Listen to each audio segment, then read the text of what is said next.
बोल राधा बोल, बोल बोल बोल। दोस्तों, यही कहा जाता है कि हमारी जिंदगी में किस्मत का बहुत बड़ा हाथ होता है। जिस तरह से अचानक पूर्णिमा को किस्मत ने आसमान में पहुंचा दिया था, वैसे ही उसी किस्मत ने उन्हें जमीन पर भी गिरा दिया।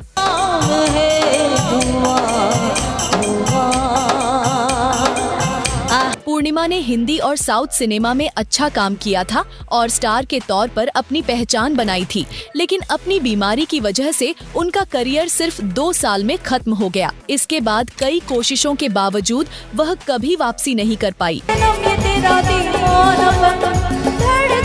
दोस्तों, क्या आपको पूर्णिमा याद है? क्या आपने उनकी फिल्में देखी हैं? और आपको उनकी कौन सी फिल्म का किरदार सबसे ज्यादा पसंद आया? कमेंट करके जरूर बताएं। और आपके लिए यह स्क्रिप्ट लिखी है सानिया दीदी वर्ल्ड ने। और हाँ, अगर आपने हमारी चैनल 7 एनियाज रिवाइंड को सब्सक्राइब नहीं किया तो जल्दी से कर डालिए, क्योंकि हम लाते रहते हैं ऐसी रोचक कहानियाँ।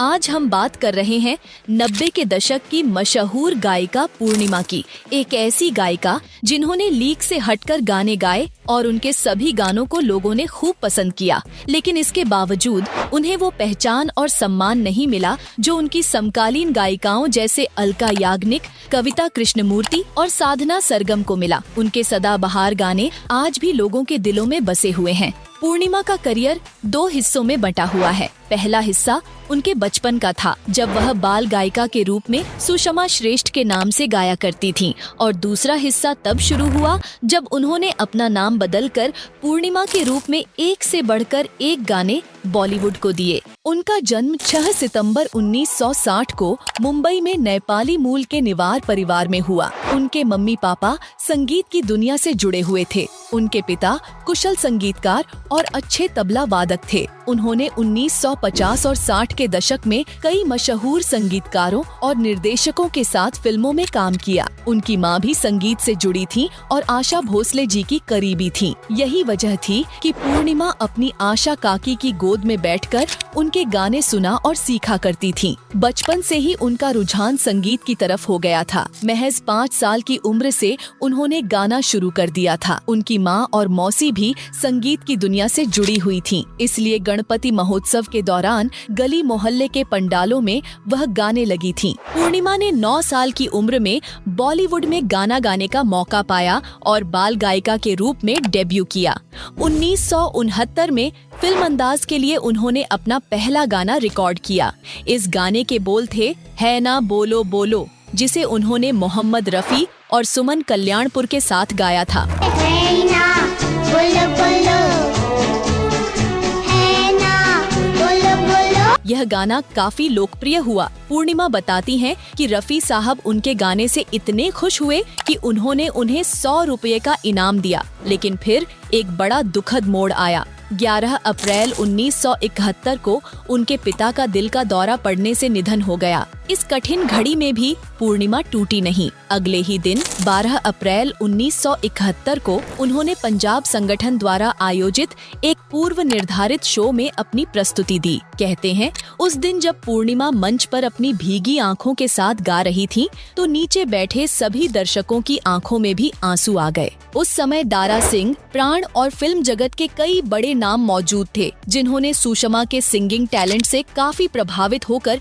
उनकी सराहना की। इतना ही नहीं, उन्हें 250 रुपये की स्कॉलरशिप भी दी गई। इसके बाद उनकी गायकी की चर्चा हर ओर होने लगी।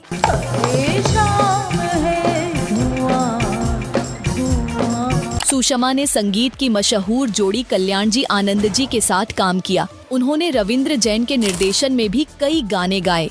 R.D. बर्मन के साथ उनका जुड़ाव खास रहा। उन्होंने बड़े अच्छे लगते हैं और यादों की बारात जैसे सुपरहिट गाने गाए। R.D. बर्मन ने उनसे तेरा मुझसे है पहले का नाता कोई, मुझसे है पहले का नाता कोई, और क्या हुआ तेरा वादा, क्या हुआ तेरा वादा जैसे यादगार गीत भी गवाए, जो श्रोताओं के दिलों पर छा गए। बाल गायिका के रूप में उनका आखिरी गाना इतनी शक्ति हमें देना दाता था, इतनी शक्ति हमें देना दाता, जो बेहद लोकप्रिय हुआ। बड़े होने के बाद उन्होंने अपना नाम सुषमा से बदलकर पूर्णिमा रख लिया। कहा जाता है कि यह सुझाव उन्हें संगीत कंपनी टिप्स की ओर से मिला था ताकि उनकी नई पहचान बन सके। इसके बाद 1992 में फिल्म बोल राधा बोल से उन्होंने धमाकेदार वापसी की। इस फिल्म का चुलबुला सा गाना लोगों को खूब पसंद आया। पूर्णिमा ने फिर कई नामचीन संगीत निर्देशकों के साथ काम किया, जिनमें अनु मलिक, जतिन ललित, राम लक्ष्मण, नदीम श्रवण, आनंद राज आनंद, आदेश श्रीवास्तव और प्रीतम शामिल हैं। डेविड धवन की फिल्मों की तो जैसे वह आवाज बन गई थी। कुली नंबर 1, जुड़वा, बीवी नंबर 1, हीरो नंबर 1 जैसी फिल्मों के गाने ज्यादातर उन्हीं की आवाज में थे। खासकर करिश्मा कपूर के लिए उनकी आवाज को दर्शकों ने बेहद पसंद किया। उनके सदाबहार गाने जैसे सोना कितना सोना है, ऊंची है बिल्डिंग आजा आजा बैंड बाजा लेके आजा और चने के खेत में आज भी उतने ही ताजगी भरे लगते हैं।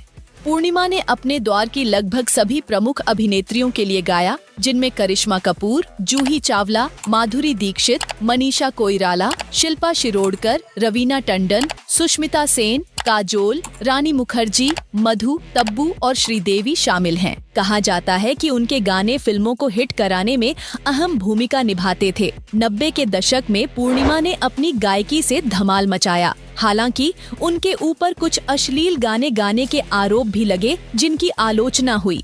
इनमें सरकाई लोग खटिया जाड़ा लगे, कबूतरी बोले कबूतर से और सैया के साथ मढ़ैया में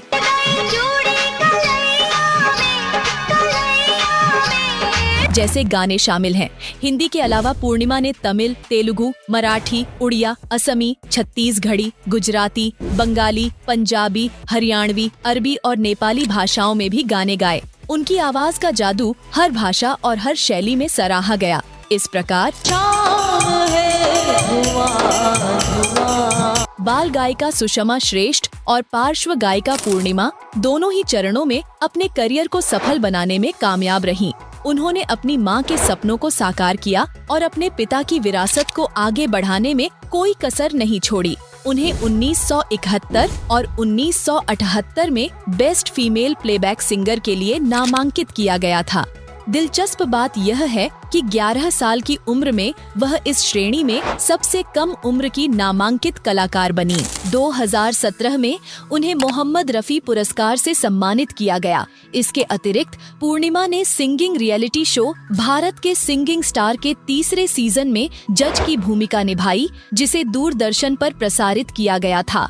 फिल्मी गानों के अलावा उन्होंने बच्चों के गीत, भजन, भावगीत, गजल और इंडी पॉप जैसे कई गैर फिल्मी गीत भी गाए। पूर्णिमा की निजी जिंदगी के बारे में अधिक जानकारी उपलब्ध नहीं है, लेकिन कहा जाता है कि उनकी शादी के बाद कुछ वर्षों तक उनका सिंगिंग करियर बाधित हुआ। इस दौरान उन्होंने न तो फिल्मों में गाने गाए और न ही स्टेज पर परफॉर्मेंस दी, लेकिन बाद में उन्होंने एक बार फिर से वापसी की और संगीत साधना के जरिए अपने करियर को नई दिशा दी। हालांकि उनके पति के बारे में ज्यादा जानकारी नहीं है, लेकिन उनके बेटे निशांत चंद्रा म्यूजिक कंपोजर के तौर पर काम कर रहे हैं। जब पूर्णिमा ने प्लेबैक सिंगर के रूप में बॉलीवुड में कदम रखा, उस समय अनुराधा पौडवाल, अलका याग्निक, कविता कृष्णमूर्ति और साधना सरगम जैसी दिग्गज गायिकाएं अपने करियर के शिखर पर थीं। इसके बावजूद पूर्णिमा ने अपनी अलग आवाज और खास अंदाज से एक अलग पहचान बनाई। उस दौर में उनके लिए प्रतिस्पर्धा बहुत कठिन थी और बॉलीवुड के अलग माहौल के चलते वह टॉप गायिकाओं में अपनी जगह नहीं बना सकीं। फिर भी उनके गाने आज भी लोगों के दिलों में बसते हैं और श्रोताओं द्वारा बेहद पसंद किए जाते हैं। पूर्णिमा आज भी भारत के विभिन्न हिस्सों में स्टेज शो करती हैं और देश की सबसे व्यस्त गायिकाओं में से एक हैं। उनकी आवाज का जादू आज भी उनके चाहने वालों को मंत्रमुग्ध कर देता है।